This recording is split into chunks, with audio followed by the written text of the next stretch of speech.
وہی ہے جس نے تم پر یہ کتاب اتاری، اس کی کچھ آیتیں صاف معنی رکھتی ہیں، وہ کتاب کی اصل ہیں۔ الحمدللہ رب العالمین والصلاة والسلام علی سید الانبیاء والمرسلین، اما بعد فاعوذ باللہ من الشیطان الرجیم، بسم اللہ الرحمن الرحیم۔ الصلاة والسلام علیک یا رسول اللہ وعلی آلک واصحابک یا حبیب اللہ، الصلاة والسلام علیک یا نبی اللہ وعلی آلک واصحابک یا نور اللہ۔ محترم ناظرین کرام، ہمارا پروگرام ہے احکام قرآن۔ اس پروگرام میں قرآن مجید فرقان حمید کی ان آیات کی تفسیر بیان کی جاتی ہے کہ جن کا تعلق احکام سے ہے۔ سورہ نساء کو ہم تسلسل کے ساتھ سن رہے ہیں۔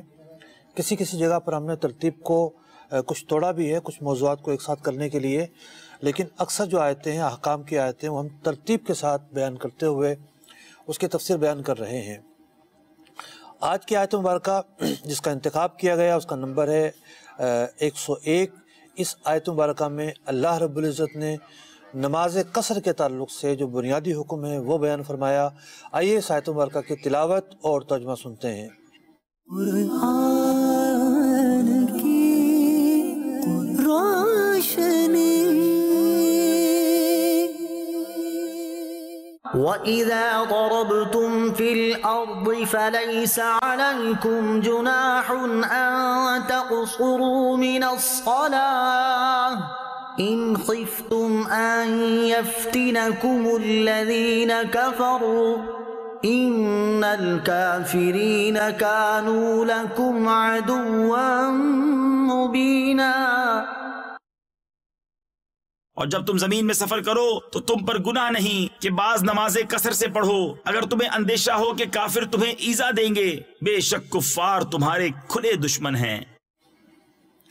اس آیت مبارکہ کے تحت کن عنوانات پر گفتگو ہوگی، آئیے پہلے ان کی لسٹ ملاحظہ کرتے ہیں۔ قرآن کی روشنی۔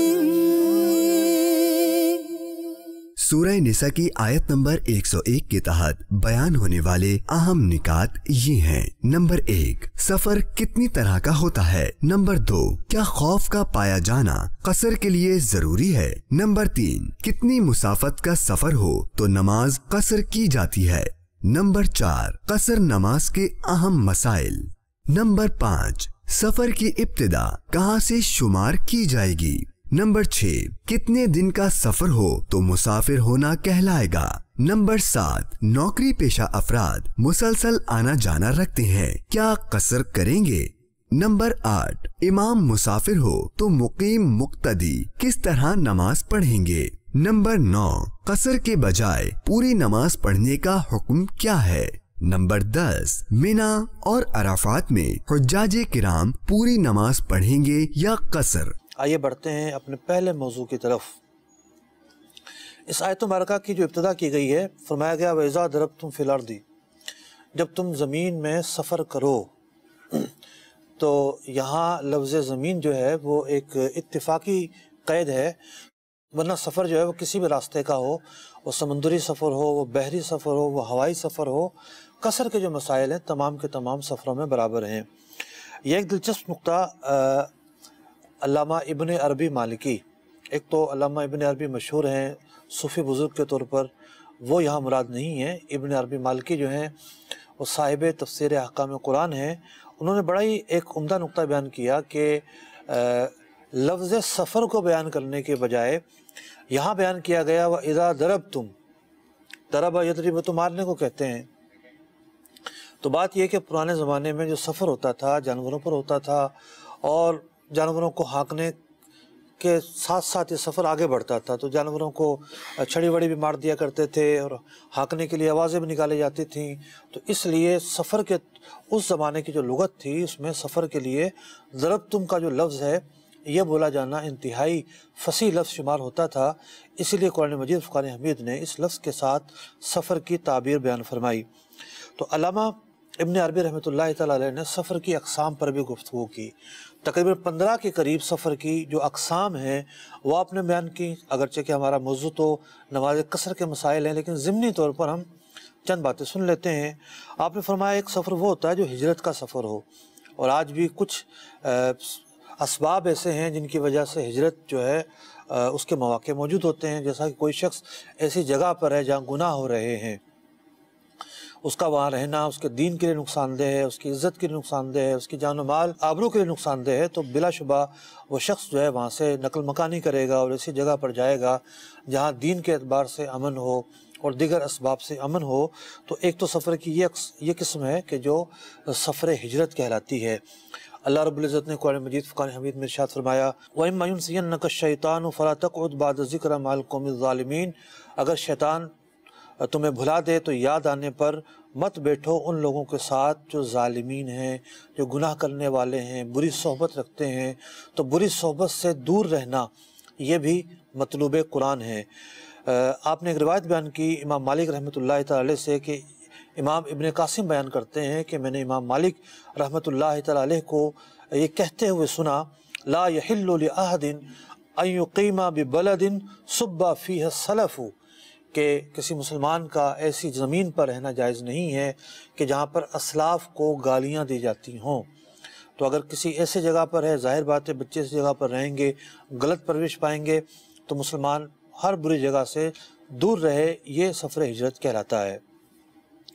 ایک سفر ہوتا ہے جو عبرت کا سفر کہلاتا ہے، قرآن مجید فرقان حمید نے اس کو کئی جگہ پر بیان فرمایا گیا کیا تم زمین کا سفر نہیں کرتے کہ تم دیکھو کہ تم سے پہلے جو لوگ گزرے ہیں ان کا کیا انجام ہوا، آج بھی ان کی نشانیاں باقی ہیں، اردن میں ان کی نشانیاں باقی ہیں، مصر میں باقی ہیں، اور عرب شریف کے کچھ علاقے ہیں تبوک کے قریب، وہاں پر کچھ ایسی نشانیاں ہیں کہ جو پچھلے جو اقوام گزری ہیں ان کی یاد دلاتی ہیں، قوم سمود، قوم عاد، حضرت صالح علیہ السلام کی اٹھنی کے جو مظاہر جہاں پر رونما ہوئے۔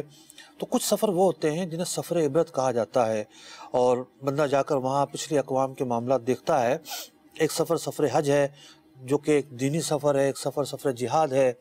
اسی طریقے سے جو نیک جگہ ہیں ان کی زیارت کرنے کا بھی ایک سفر ہے۔ ایک حدیث پاک میں فرمایا گیا 3 جگہ ایسی ہیں جہاں کا سفر کیا جاتا ہے، مسجد حاضہ و مسجد الحرام والمسجد الاقصی، مسجد الحرام کے لیے، میری مسجد کے لیے، اور مسجد اقصیٰ کے لیے۔ تو اس حدیث پاک میں جو 3 باتیں بیان کی گئی ہیں، اس کا مطلب یہ نہیں ہے کہ کہیں اور سفر کیا جائے تو منع ہوتا ہے، بلکہ بطور اہمیت کے ایک نمایاں کرنے کے لیے کہ 3 مقامات ایسے ہیں کہ جن کے لیے سفر کرنا بڑی نیکی ہے، عظمت والا کام ہے۔ اس کے علاوہ بھی دینی اعتبار سے سفر ہوتے ہیں۔ پھر دوسرا جو سفر ہے وہ عام طور پر دنیاوی مقاصد کے لیے ہوتا ہے، تجارت کے لیے، معاش کے لیے، روزی روٹی کے لیے انسان نقل مکانی کرتا ہے، نوکری کے لیے تبادلہ ہو جاتا ہے، اس کو وہاں جانا پڑتا ہے۔ یہ سب زندگی کا ایک بنیادی حصہ ہے۔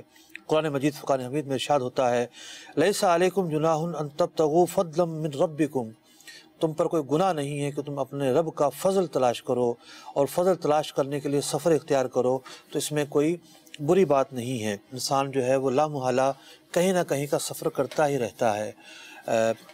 رشتہ داروں سے ملنے کا بھی سفر ہوتا ہے، اور بھی بہت ساری اقسام ہیں سفر کی جو علامہ ابن عربی رحمۃ اللہ تعالی نے بیان کی۔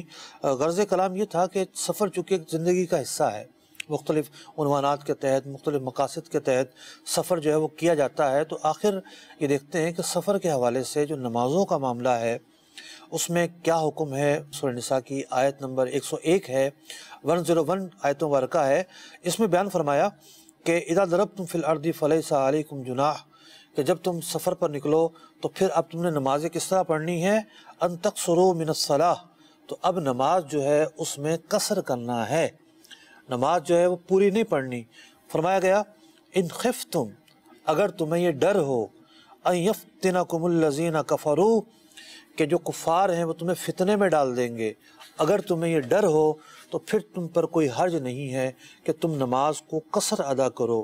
تو سوال یہاں پر یہ پیدا ہوتا ہے کہ جو نماز قصر ہے، نماز قصر کا جو معاملہ ہے کیا کسی فتنے کے ساتھ، کفار کے کسی خوف کے ساتھ مشروط ہے، یا پھر یہ ہے کہ جب بھی سفر کیا جائے گا وہ سفر شریعت جس کے بارے میں کہتی ہے کہ اس میں قصر ہوگا تو اس موقع پر مطلقاً قصر کیا جائے گا۔ یعلا بن امیہ کہتے ہیں کہ میں نے حضرت عمر فاروق رضی اللہ تعالیٰ عنہ سے پوچھا کیا ہم صرف فتنے کے وقت اور خوف کے وقت قصر کریں گے یا مطلقاً کریں گے؟ حضرت عمر فاروق رضی اللہ تعالیٰ عنہ نے فرمایا کہ یہی سوال میرے دل میں پیدا ہوا کہ قرآن پاک نے ایک قید بیان کی ہے، کیا صرف اس قید کے تحت قصر نماز ہو سکتی ہے، مطلقاً جب بھی سفر کے لیے نکلیں گے مسافت پائی جائے گی تو پھر یہ ہے کہ قصر کرنی ہوگی؟ میں نے جب رسول اکرم علیہ السلام سے اس کے بارے میں پوچھا تو نبی اکرم علیہ السلام نے ارشاد فرمایا قصر اللہ تعالیٰ کی طرف سے صدقہ ہے اور تم اس کا صدقہ قبول کرو۔ یعنی اب جو یہ قید مخصوص حالات میں بیان ہوئی تھی کہ جب یہ آیت مبارکہ نازل ہوئی اس وقت ایسے ہی حالات تھے، لیکن اس کے بعد مطلق عام طور پر یہ فرما دیا گیا اب جو بھی سفر ہوگا، یعنی ایسا سفر جو 92 کلومیٹر یا سے زیادہ کی مسافت پر ہو، 15 دن سے کم کا سفر ہو، اس میں مطلقاً جو ہے وہ نمازیں پڑھی جائیں گی قصر کے ساتھ۔ 4 رکعت والی جو نمازیں ہیں وہ 2 رکعت کر کے پڑھی جائیں گی۔ مجھے خیال آیا کہ آج کل ایک صاحب ہیں جن کو بڑا سنا جاتا ہے اور بڑا ان کے بارے میں لوگ باتیں کرتے ہیں، کیوں نہ اس کی تفسیر پڑھی جائے؟ کیونکہ وہ یہ کہتے ہیں کہ جی جو سنت ہے اور جو حدیث ہے قرآن پاک کی جو ہے وہ کسی آیت کو خاص نہیں کر سکتی، تخصیص نہیں کر سکتی، عموم کو ختم نہیں کر سکتی، تو انہوں نے کیا لکھا ہوگا اس کے بارے میں؟ لا محالہ وہ بھی یہی لکھ رہے تھے۔ تو پتہ چلا کہ جس اصول کا وہ دعویٰ کرتے ہیں اس اصول کے تحت تو وہ شریعت بیان ہی نہیں کر سکتے۔ شریعت کب بیان ہوگی؟ جب رسول اکرم علیہ السلام کا دامن تھاما جائے گا، آپ کی احادیث کی پیروی کی جائے گی۔ تو احادیث مبارکہ بتاتی ہیں کہ اس آیت مبارکہ کی تشریح کیا ہے۔ اگر اس آیت مبارکہ کے ظاہر پر عمل کیا جائے اور ترجمے پر عمل کیا جائے پھر تو نماز قصر کا حکم ہی کچھ اور ہوگا، اور ایسا حکم بیان کیا ہی نہیں جاتا۔ تو نبی اکرم علیہ السلام کی احادیث طیبہ بتاتی ہیں کہ قرآن پاک کی تشریح کیا ہے، تفسیر کیا ہے، اور قرآن پاک کی کس آیت کا کیا مطلب ہے۔ آگے بڑھتے ہیں اگلے نقطے کی طرف۔ اگلا نقطہ ہمارا یہ ہے کہ نماز قصر کب کی جائے گی، کتنا فاصلہ ہونا چاہیے، کتنے کلومیٹر کا سفر ہونا چاہیے، کتنے میل کا سفر ہونا چاہیے۔ تو معاملہ یہ ہے کہ شریعت مطہرہ کے اندر 3 دن کی مسافت سے کم کا جو سفر ہے وہ اس سے عام طور پر اقامت باطل نہیں ہوتی۔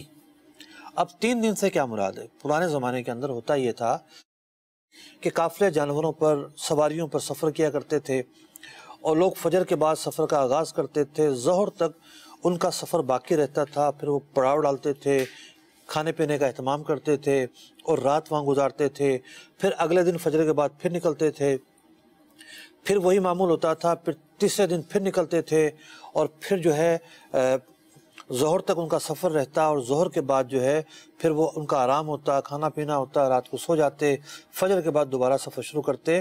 تو یوں 3 دن کے راستے میں جب اس طریقے سے سفر کیا جائے تو کتنے فرسخ بنتے ہیں، کتنے میل بنتے ہیں، کتنے کلومیٹر بنتے ہیں۔ ہر دور کے اندر یہ پیمانے جو ہیں وہ الگ الگ ہوتے رہے۔ تو بنیاد اس کی ہے ان قافلوں کی مسافت۔ وہ قافلے 3 دن کے اندر جتنی دور تک پہنچتے تھے وہ مسافت بنتی ہے 92 کلومیٹر۔ تقریباً 92 کلومیٹر یا اس سے زیادہ کا جو سفر کرتا ہے اس کی سابقہ اقامت جو ہے وہ باطل ہوتی ہے۔ اب سفر کے جب مسائل آپ سمجھنے لگیں گے تو اس کے حوالے سے 3-4 الفاظ بڑے بنیادی ہیں۔ ایک لفظ ہے وطن اصلی کا ہونا، یعنی ایک شخص جو ہے اس کی جہاں پیدائش ہوئی ہے وہ جگہ اس کے لیے وطن اصلی ہے، اور ایک ہوتا ہے وطن اقامت، جہاں بندہ ٹھہرا ہوا ہے وہ وطن اصلی میں ٹھہرا ہو یا 15 دن سے زیادہ کسی جگہ ٹھہرا ہو تو وہ جگہ اس کے لیے وطن اقامت بن جاتی ہے۔ اب جب 92 کلومیٹر کا سفر وہ اختیار کرتا ہے تو اب جو دوران کا راستہ ہے، یہ دوران کا جو راستہ ہے، درمیان کا جو راستہ ہے، یہ لا محالہ اس میں وہ مسافر کہلاتا ہے۔ سابقہ جو اقامت ہو وہ باطل ہو جاتی ہے۔ اب اپنی منزل پر پہنچ گیا، اب یہ دیکھا جائے گا کہ بھئی کتنے دن کے لیے آیا ہے۔ اگر تو یہ آیا ہے اپنے ہی شہر میں، کوئی شخص جو ہے وہ کراچی کا رہنے والا ہے، حیدرآباد کا رہنے والا ہے، اور وہ 92 کلومیٹر کا سفر کر کے اپنے ہی شہر میں آیا ہے، تو اب تو یہ نہیں دیکھا جائے گا کہ وہ کتنے دیر کے لیے آیا ہے، یہاں تک کہ گاڑی وہاں سے ہو کر گزر رہی ہے اور وہ ٹھہرا ہی نہیں، گاڑی سے اترا ہی نہیں، تب بھی جو ہے وہ اس کی اقامت ہو گئی۔ اب آگے کا جو سفر ہے وہ اگلا سفر کہلائے گا، پچھلی جو مسافت ہے وہ کاؤنٹ نہیں ہوگی۔ لیکن اگر یہاں اس کا جو وطن ہے وہ وطن اصلی نہیں ہے تو پھر یہ دیکھا جائے گا کتنے دن کے لیے آیا ہے۔ اگر 15 دن سے کم کا قیام ہے تو یہ مسافر رہے گا، اس جگہ پر یہ پوری نمازیں نہیں پڑھے گا۔ تو یہ دو باتیں ہوئیں، ایک ہوا سفر کی لمبائی اور پیمائش، کہاں سے کہاں گیا، اور وہ جو سفر ہے وہ کتنے کلومیٹر کا ہے۔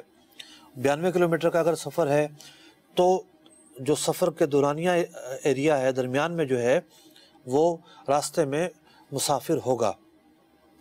جہاں پہنچنا تھا وہاں پہنچ گیا، 15 دن سے کم کا ہے، مثال کے طور پر 14 دن کے لیے سے رہنا ہے، تو اب وہاں پہنچ کر بھی یہ پوری نمازیں نہیں پڑھے گا بلکہ قصر کرے گا۔ فرض نمازوں میں 4 کی جگہ 2 پڑھنے کو قصر کہتے ہیں۔ مغرب میں قصر نہیں ہوتی، 2 رکعت والی جو نمازیں ہیں اس میں قصر نہیں ہوتی، 3 رکعت والی جو نمازیں ہیں جیسا کہ نماز مغرب ہے، نماز وطر ہے، اس میں قصر نہیں ہوتی۔ ظہر میں قصر ہے، 4 کی جگہ 2 پڑھنے ہیں، عصر میں قصر ہے، 4 کی جگہ 2 پڑھنے ہیں، عشاء میں قصر ہے، فرض 4 کی جگہ 2 پڑھنے ہیں۔ ایک حدیث پاک میں فرمایا گیا کہ یمسح المقیم یوما ولیلہ، موزوں پر مسح کی اجازت ہوتی ہے کہ وضو کر کے کسی نے موزے پہن لیے، چمڑے کے موزے، خاص ان کی شرائط ہوتی ہیں۔ اب اگلی دفعہ جب یہ وضو کرے گا تو اب پاؤں کا دھونا ضروری نہیں ہے، مسح کر لے گا۔ کب تک کرے گا؟ 24 گھنٹے تک کرے گا۔ فرمایا والمسافر ثلاثۃ ایام، لیکن جو مسافر ہے وہ 3 دن تک کرے گا۔ 3 دن کا جس کا سفر ہے تو اس کو مسافر کہا گیا۔ اسی طریقے سے احادیث مبارکہ میں آتا ہے عورت کے لیے جائز نہیں ہے کہ وہ 3 دن کا سفر بغیر محرم کے کرے۔ تو پتہ ہی چلا کہ سفر جب 3 دن کا ہو تو اقامت باطل ہوتی ہے، اس سے کم کا ہو تو اقامت باطل نہیں ہوتی۔ اب بہت سارے شہر ایسے ہیں، مثال کے طور پر مکہ مکرمہ سے جدہ، یہ کم مسافت پر واقع ہے۔ سفر کے اندر بنیادی چیز یہ ہے کہ سفر کی ابتدا کہاں سے شمار ہوتی ہے۔ ہمارا اگلا نقطہ بھی یہی ہے، سفر کی ابتدا شمار کی جاتی ہے کہ جب شہر سے بندہ نکلے۔ اب شہر سے نکلنا کیا ہوتا ہے؟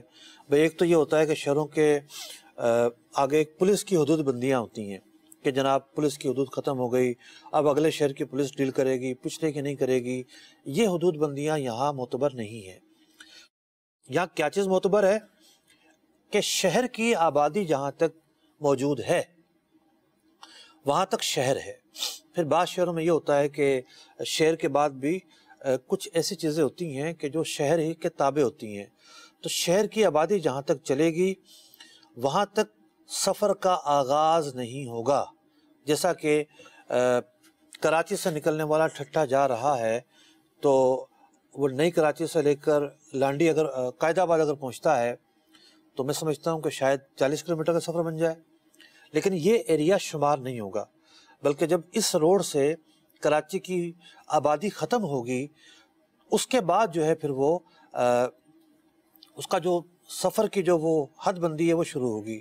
اب اگر آپ بلوچستان کی طرف جائیں تو کراچی کو کراس کرتے ہوئے آپ بلدیہ ٹاؤن جائیں گے، آگے نیول آئے گا، پھر رئیس کوٹ آئے گا۔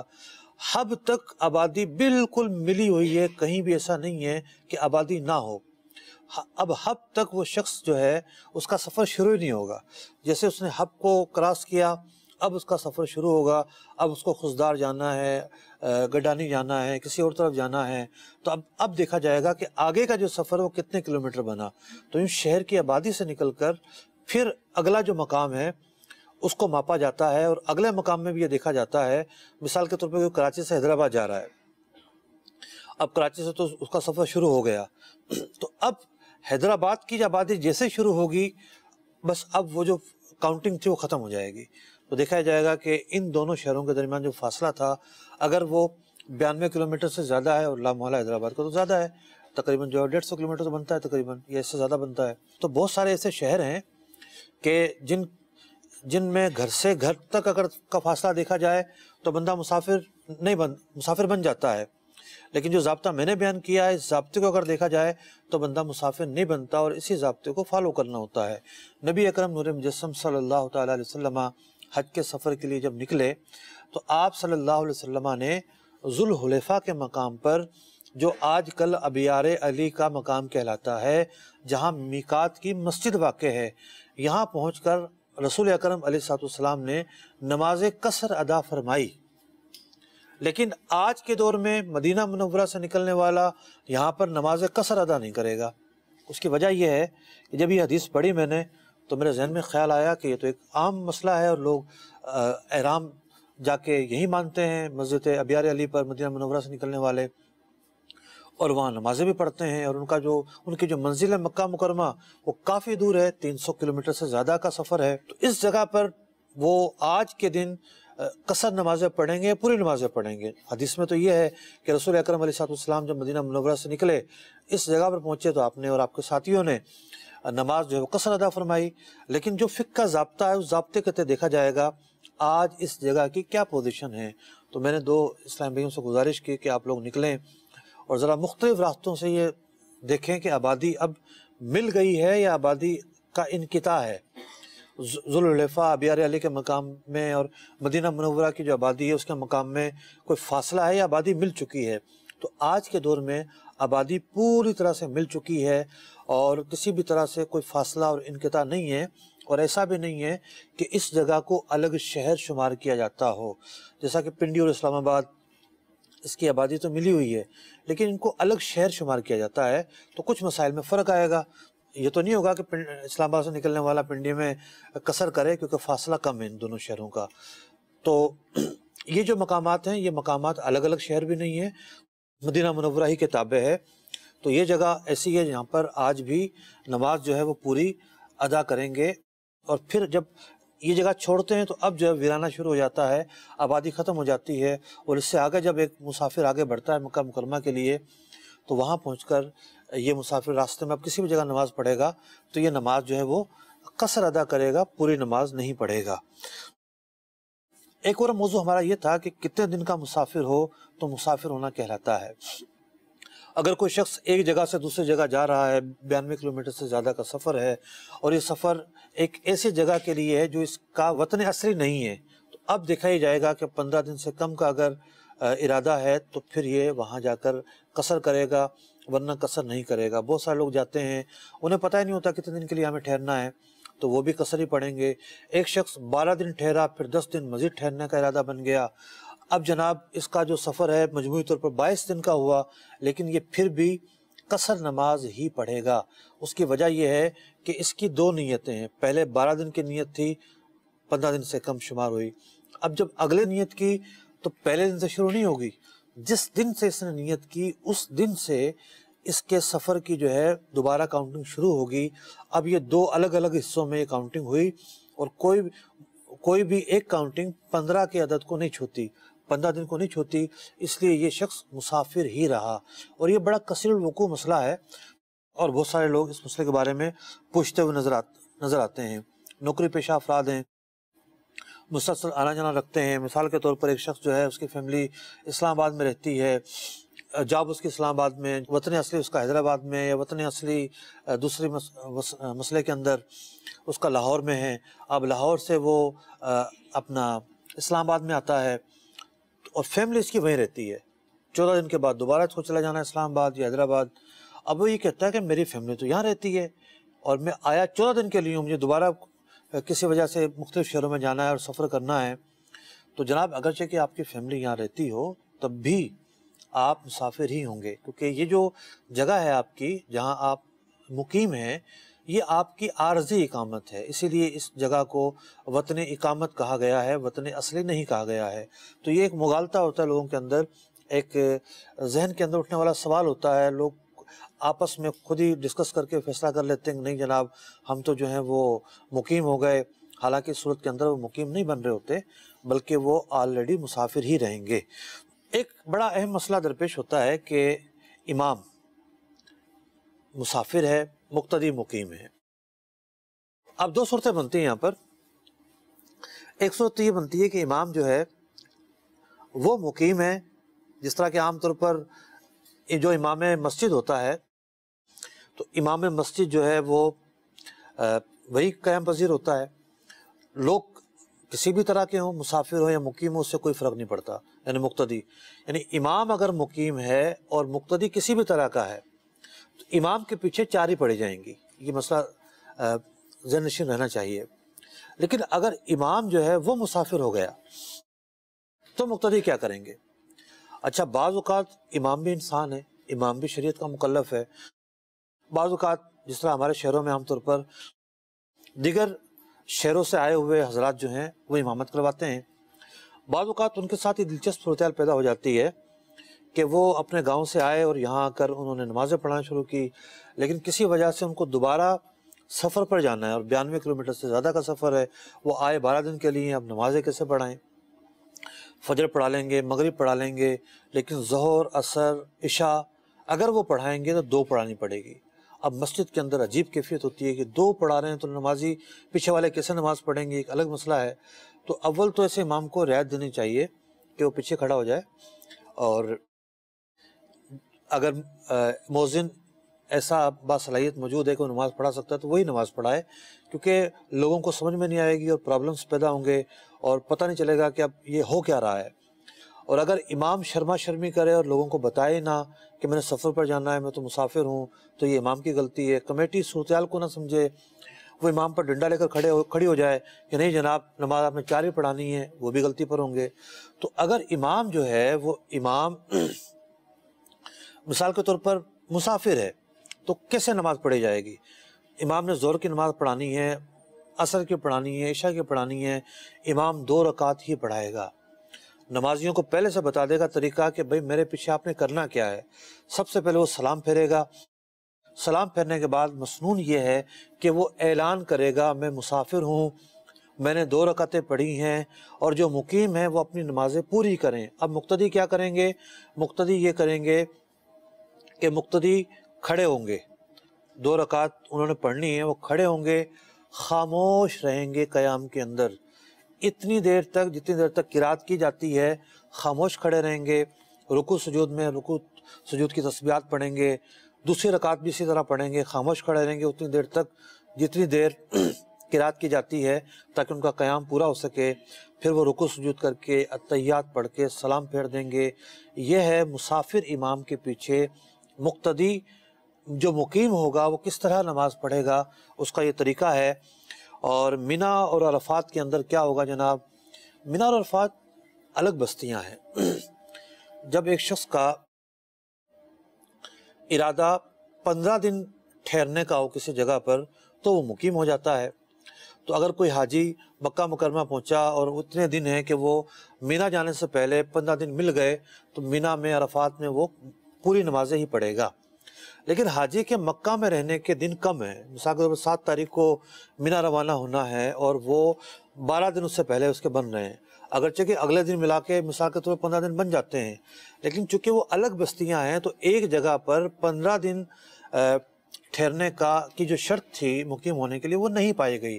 تو اگر منی جانے سے پہلے 15 دن پورے نہیں ہوتے تو مکہ مکرمہ میں بھی وہ قصر نماز پڑھے گا اور منی، مزدلفہ، عرفات میں بھی قصر نماز پڑھے گا. جب واپس آئے گا پھر دوبارہ یہ دیکھا جائے گا اب واپس اس کا قیام کتنے دن ہے. 15 دن بنتے ہیں دوبارہ مکہ میں تو پوری نماز پڑھے گا، ورنہ وہ قصر نماز ہی پڑھے گا. ہمیں بتایا گیا کہ کچھ کالز بھی ہیں آج، چونکہ ایک بڑا ہی عوامی سا موضوع تھا تو چلے کچھ کالز بھی لے لیتے ہیں. طلبہ اکرام بھی ہمارے ساتھ ہیں، ایک آدھ سوال وقت نے اجازت دی ان سے بھی لے لیں گے. جی کالز لیتے ہیں پہلے. مفتی صاحب سے میرا سوال یہ ہے کہ حالت سفر میں سنتوں میں بھی کیا رعایت ملتی ہے جس طرح کے فرض نمازوں میں جو رعایت دی گئی ہے؟ دیکھیے اللہ اور اس کے رسول نے عز و جل صلی اللہ تعالیٰ علیہ وسلم جس چیز میں ہمیں رعایت دی ہے ہم اسی بات پر رہیں گے.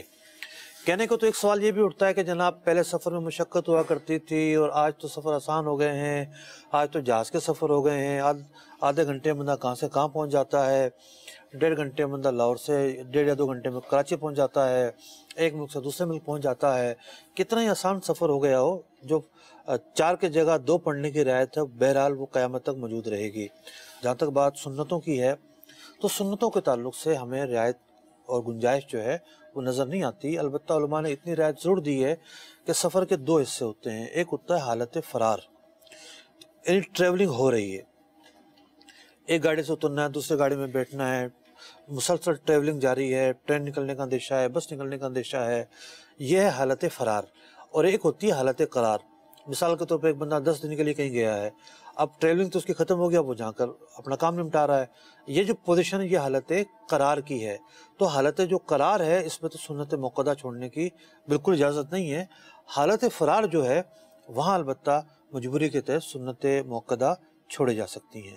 جی آپ طلبہ میں سے سوال لے لیتے ہیں۔ السلام علیکم ورحمۃ اللہ وبرکاتہ۔ وعلیکم السلام ورحمۃ اللہ وبرکاتہ۔ سب جہاں پر مسافر وطن اقامت اختیار کرتا ہے، مسافر اپنا سفر ختم کر کے جہاں رہتا ہے، جی اب وہاں پر وہ جماعت کے ساتھ نماز پڑھے گا یا الگ سے اپنی نماز پڑھے گا؟ یعنی سفر اس کا ختم ہو گیا ہے لیکن 15 دن سے کم رہنے کی نیت ہے اس کی۔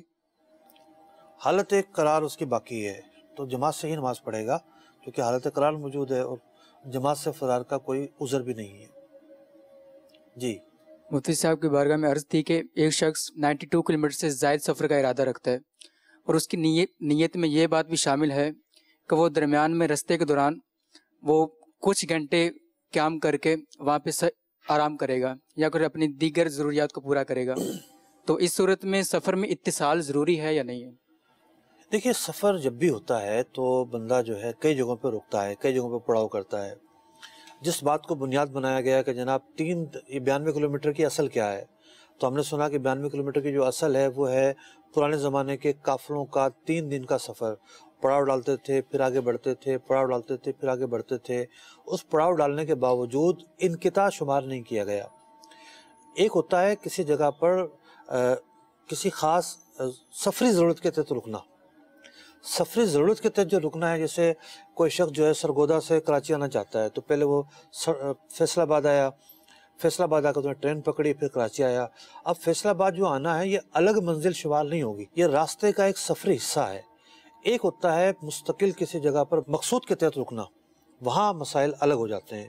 مثال کے طور پر ایک شخص ہے، اس کو پہلے حیدرآباد جا کے وصولی کرنی ہے، ٹھیک ہے، اور پھر اس کو اگلے شہر جانا ہے، تو یہ اب با مقصد اس کا قیام کہلائے گا، اگرچہ کہ چند گھنٹوں کا یہ قیام ہو۔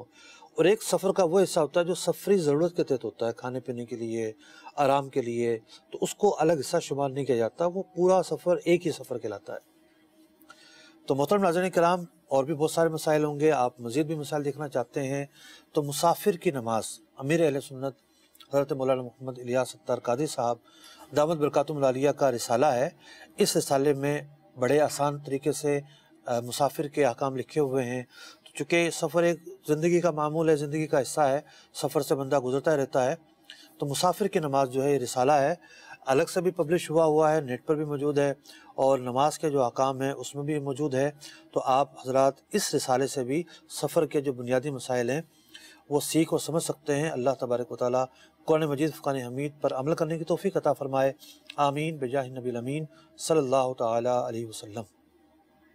فہم قرآن کا مجھ کو میرے مولا عطا کر دے، پڑھوں سمجھوں عمل کا بھی مجھے یا رب تو جذبہ دے۔